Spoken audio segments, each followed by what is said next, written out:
Puisque nous sommes ici, comme c'est revendiqué entre auteurs nantais, je vous le certifie, Sandra Lillo est née à Nantes. Un 17 mars, les mêmes jours, mois et années qu'un autre écrivain, le romancier Rafid Agoub. Elle vit aujourd'hui à Rezé, on ne peut plus modestement, je cite, dans un village de béton. En façon de journal intime, évoquant aussi bien ses enfants Enoch et Emma que le quartier pauvre où ils vivent, à l'avant-dernier étage de l'échelle sociale, elle publie et partage ses poèmes sur les réseaux sociaux sous son nom sur Facebook. C'est là que l'a repéré Valérie Rousseau, alors que Sandra n'avait jusque-là publié que 3 brefs ouvrages, quasi confidentiels, Un peu de vent de l'encre, MB Édition, Les bancs des barques sont vides en mars et Le silence coule sous les branches, ces 2 derniers titres aux éditions La Centaurée. Certains de ces poèmes ont toutefois été publiés dans les revues La Cité des Dames, Le Capital des mots, La Cause littéraire, Recours au poème, Le Capital de... Recours au poème, Poésie première, Nouveau délit, L'Ardent pays et Lichen. Valérie Rousseau, tombée en amour, selon sa propre expression de la poésie de Sandra Lillo, d'une écriture qui donne envie de lire, note-t-elle tout simplement, Valérie Rousseau, dont on connaît le flair infaillible, autant que l'exigence, s'est alors faite entremetteuse et a tiré la sonnette de l'éditeur Jean-Yves Rezeau à l'enseigne du Castor Astral.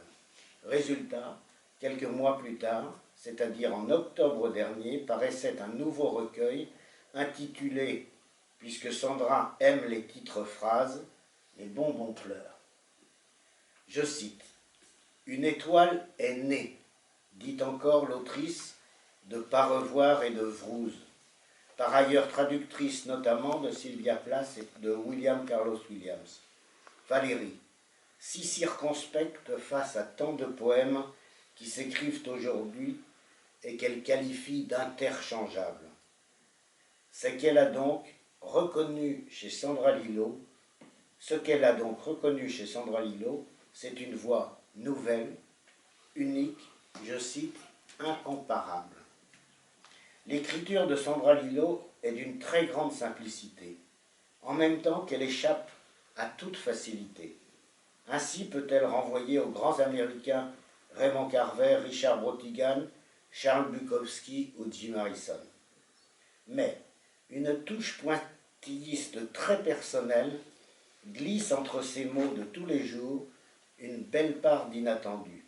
Comme du coq à l'âne, le quotidien se télescope avec le rêve, l'avenir avec les souvenirs, la révolte sociale avec le découragement, la paix avec les émeutes, la fraîcheur avec la gravité, l'émerveillement avec le désenchantement, la jubilation avec le désespoir, les chansons d'amour avec les objets perdus, ou les vivants avec les morts, et les bonbons avec les larmes.